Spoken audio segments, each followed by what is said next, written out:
I was posed a question. How did I feel when I was locked up and couldn't vote or be a part of my community in an active way? I felt disregarded, unheard, wrote off, avoided, misunderstood, an outcast. No sense of belonging in a place where I had no voice. I just didn't matter, pushed to the back of the bus as my ancestors were in those times.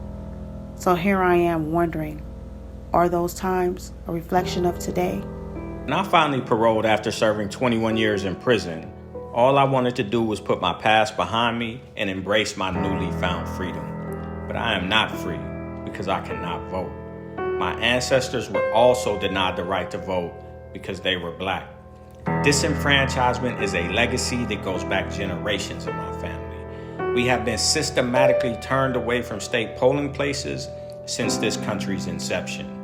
In the not too distant past, poll taxes, literacy tests, fraud, and intimidation tactics were all used to deny Blacks the right to vote. Today, old criminal convictions are being used to deny us the right to vote. Different tactic, same outcome.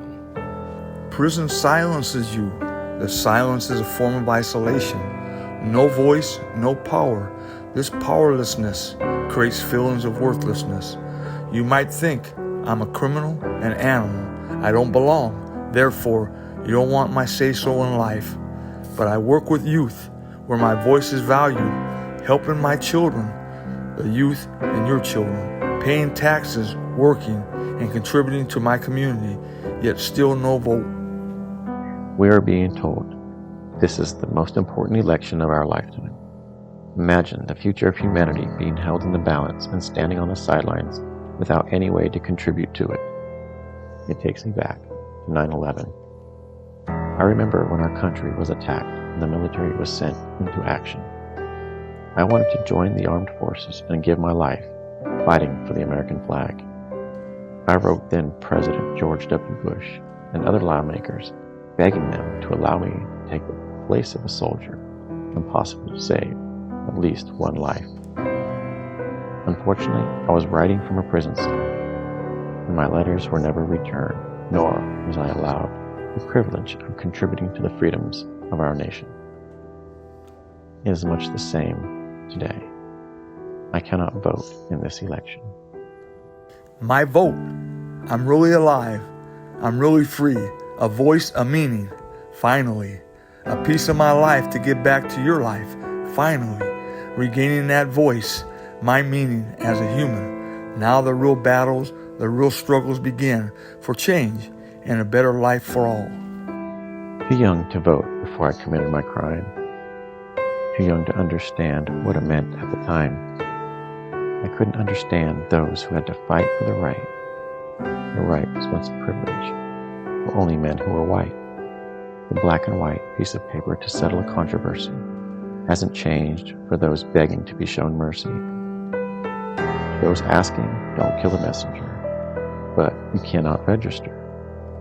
I didn't register how this was happening. My voice didn't count, and it was maddening. I studied and increased my knowledge, took poli-sci and learned about the Electoral College. I learned as much as the informed citizen and heard what the definition of is again. What to do with all this new information? Line up information. Wait, in line to pay your taxes. We need you to help defeat the Axis. Your money is all you're good for. Is this what the Founding Fathers stood for? I stood up to help make a change, just as in 1867 at the Grange. Voting rights for all is just. Passing Prop 17 is a must. I don't have a say in how this nation's future plays out. I sit idly by and hope that whatever transpires in November doesn't affect me negatively.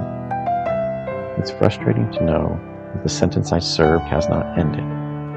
I am still reminded society has not fully accepted me. Being able to vote would change that.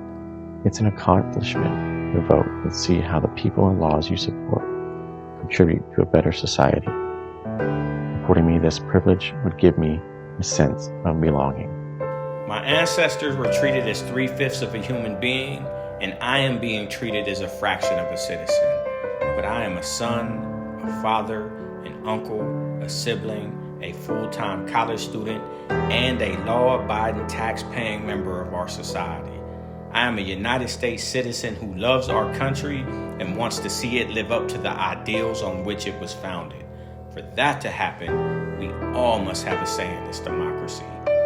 Voting is the hallmark of all democratic societies. Consequently, it is absolutely essential that we pass Proposition 17 on November 3rd. Doing so will affirm California's commitment to inclusion and equality for all. When Prop 17 passes, this will be the day of liberation.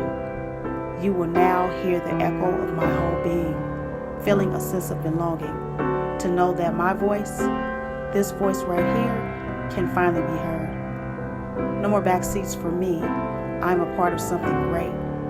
My ancestors looking down, giving a round of applause. Yes, we did it. Oh yeah, we did it.